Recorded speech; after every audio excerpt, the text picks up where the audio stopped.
Hello everyone, I'm MVL and today we're doing an unboxing of the Nintendo Entertainment System NES Classic Mini.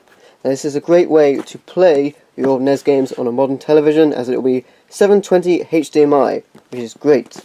So, quickly before I open it, there's no UK power plug in this particular package, which is kind of awkward, but I'll show you what you need for that. So let's get into this.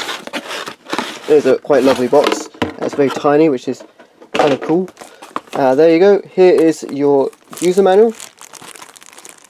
But who reads those? And then we have the console and controller. This is the controller right here. It looks and it does feel quite very similar to the original. So I'll unpackage that in just a moment. And here is the console itself, and man, this is tiny.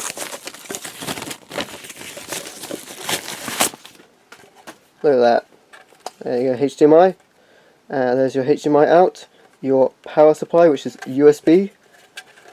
And oh, look at that, it's so adorable. There's your controller inputs. You have two controller inputs, start and reset, or power and reset rather. And there is your non-functioning,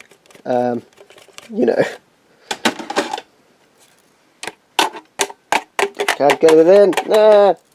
Yes, so obviously that doesn't open. All the games are just on there. What else have we got in here?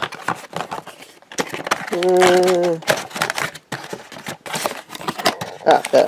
So you get a HDMI lead. That's kind of cool. And you get a USB power lead, but obviously you don't get a power plug, which is kind of annoying. It looks like some sort of mini USB, but USB is fine because you will need a 5V 1.0A USB adapter. I have an Amazon one right here. I just happen to have a spare, so this will be fine. That's the right voltage. Also, things like iPad power supplies, iPhone power supplies, they'll do a trick as long as they're 5V 1.0A. They'll be fine. I'm not sure if you can charge it from a laptop or if your TV has a USB power supply. I'm not sure if you both charge it, but there, it looks quite nice. Really tiny. Fits in the palm of my hand. So, without further ado, let's have a look at this thing and let's compare it to the original. And we're back, and look at how adorable this is. It's so tiny! There you go. There's just a little pointless size comparison there. Here is the NES Classic, as in the original NES, and here is the NES Classic Mini. Looking at the controllers, this is kind of interesting. So, looking at them straight on from the front, can you actually tell which is which? I mean, you probably can. This is the original right here in my left hand. You might be able to tell from some of the yellowing, and the back is different, and the cord is different. The buttons, I will say, very good, very responsive, very similar to how they feel on the original, which is something I can't really convey to you because it's, tactile and that's how it feels. The only other thing I will say is here is the cord of the NES Classic Mini controller. It is that long, whereas the original controller's cord is much longer. So you're going to have to be playing this very close to the system, but I do believe there are extender cords, because this is the same type of cord used on the Wii and Wii U, which is really good because you can use this controller on the Wii Virtual Console, which is awesome. That's why it's not wireless, and the original wasn't wireless, so you want it to look the same.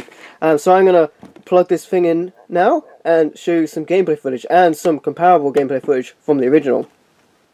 So here we go, here's the NES Classic Edition in action. This is a little screensaver that plays when you leave the controller idle for a while. So here we go, let's get into this. Here are all of the 30 games you have on the system. First up, Balloon Fight, Bubble, Castlevania, Castlevania 2 Simon's Quest, Donkey Kong Jr., Double Dragon 2 The Revenge, Dr. Mario, Excitebike, Final Fantasy, Galaga, Ghosts and Goblins, Gradius, Ice Climber, Kid Icarus, Kirby's Adventure, Mario Bros. That's the arcade game, Mega Man 2, Metroid, Ninja Gaiden, Pac-Man, Punch-Out featuring Mr. Dream, not Mike Tyson, Star Tropics, which is an excellent, lesser known game, Super C, Contra there, Super Mario Bros. That's the game you'll know, Super Mario Bros. 2, Super Mario Bros. 3, Tecmo Bowl, it's probably a dud for myself, but you know, all the others are great. The Legend of Zelda and the Legend of Zelda 2, The Adventures of Link.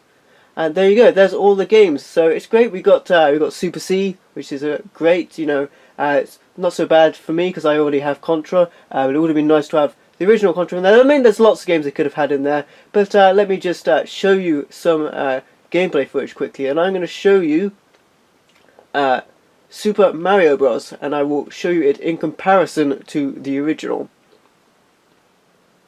So here's the game loading. As you see, it looks great. So here we have a side-by-side comparison. On the right we have the NES Classic Edition. As you see, the colours look great. I captured both this and the original NES on the left by the same method, the Elgato Game Capture, which upscaled them both to 720. In the case of the NES Classic Edition, it doesn't need to be upscaled. In the case of the original NES, you can see it kind of looks really weird when it's brought up to those pixels. Another thing to note is that the NES Classic Edition will be playing them at 60 Hz as they were intended. In Europe they will be played at 50 Hz, so it's often slowed down.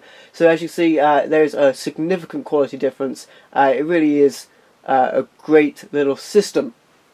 Another thing I will quickly show you is the save and suspend states. If I press reset on the console itself, it will take me back to this main screen. And now if I press down, I have up to 4 suspend save points, which is really great because a lot of those games, other than the fact that you can save these anywhere during the gameplay, a lot of the games that do have save features, the batteries on those games may well be dead or dying at this point. And even if you do replace it, you can't get back your save data. So this is really great. Now you have some save points. Up at the top here we have our display settings. We have a CRT feature which will give you that kind of scanline effect, although I'm not too sure I would use this. I would rather, if I wanted that effect, I would play it on a CRT television with my original system. That's fine, because it will never quite look quite right or as soft as it would do when it's digitally done. There's 4.3, which most of us will have seen the games in originally. That's to fit a regular television. Not stretched on a widescreen, which will look really strange. And then we have Pixel Perfect, where every pixel is a complete square. Allegedly that's how the developers would have seen it, but I think I'm fine with playing most games on 4.3, having them look really clean and really nice. And that's all of it for now for the NES Classic Edition. Thank you for watching this unboxing and really quick review, and it's so quick because I really just want to get in and play it. Thank you for watching. Please like, subscribe, and I'll see you next time.